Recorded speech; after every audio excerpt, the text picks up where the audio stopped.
for her, because she wasn't a reader yet, I would just create, drawings. And we would go out to a restaurant or we would go out to a store. I know you always say same one or two restaurants, same one or two stores. So our store was Target, and I would create a list of, three things. I wouldn't give her the whole grocery list. I would just say, here are the three things that we need. And one of those things was always something for her.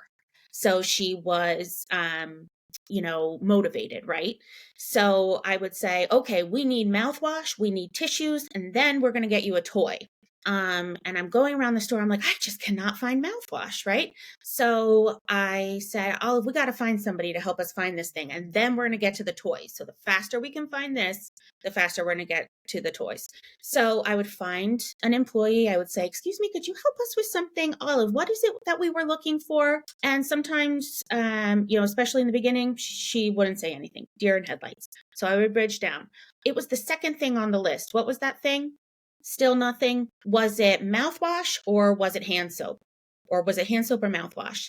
And she would say mouthwash really, really quietly, right? But the benefit that we had with the visuals is the store employee sees a giant visual of mouthwash on the piece of paper.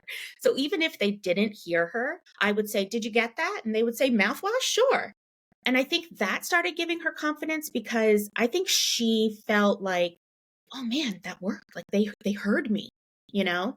They probably didn't hear her. They were looking at the list, but she didn't know that. So they would help us find mouthwash, and then we would get to the toy. Also at Target, we would always get a cake pop at Starbucks, and I had a little visual of a cake pop so that she could place her order. And it was the same situation. Even if she said it very quietly, they could see the visual. They knew she wanted a pink cake pop. And it was repetition, repetition, repetition. We did that once a week, every week for probably a year.